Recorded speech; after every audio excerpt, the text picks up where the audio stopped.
কেউ আপনাকে শিখায় না, বলে না এই কাজগুলা আপনি খুব সহজে করতে পারবেন। আপনি এত টাকা দিয়ে একটা মোবাইল কিনছেন, আপনার এই মোবাইলটাকে সুন্দরভাবে মানে স্পিড যাতে ভালো হয়, ভালোভাবে যাতে চলে, কোনো হ্যান্ড যাতে না মারে, এটার জন্য কিন্তু মোবাইলটা আপনার ঠিক রাখা প্রয়োজন। যদি আপনি ভালোভাবে মোবাইলটা ব্যবহার করতে চান, তাহলে অবশ্যই আপনাকে এই কাজটা সপ্তাহে একদিন করতে হবে। আপনি কি করবেন, আপনার এই যে মোবাইলের যে পাওয়ার বাটনটা আছে, আপনি যে পাওয়ার বাটনটা আছে চাপ দিয়ে মোবাইলটা অফ করেন, অন করেন, আপনি এখানে চাপ দিয়ে ধরে রাখবেন। চাপ দিয়ে ধরে রাখার পর এখানে এই যে দুটো অপশন দেখাইতেছে, একটা হচ্ছে পাওয়ার অফ আর একটা হচ্ছে রেজিস্টার। আপনি রেজিস্টারে একটু চাপ দিবেন।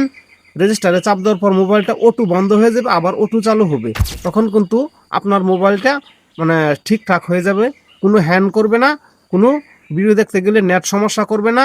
আপনি প্রতি সপ্তাহে যদি এভাবে কাজটা করে রাখতে পারেন, তাহলে আপনার শখের জিনিসটা অবশ্যই ভালো থাকবে। আপনি সপ্তাহে একদিন এই কাজটা করবেন।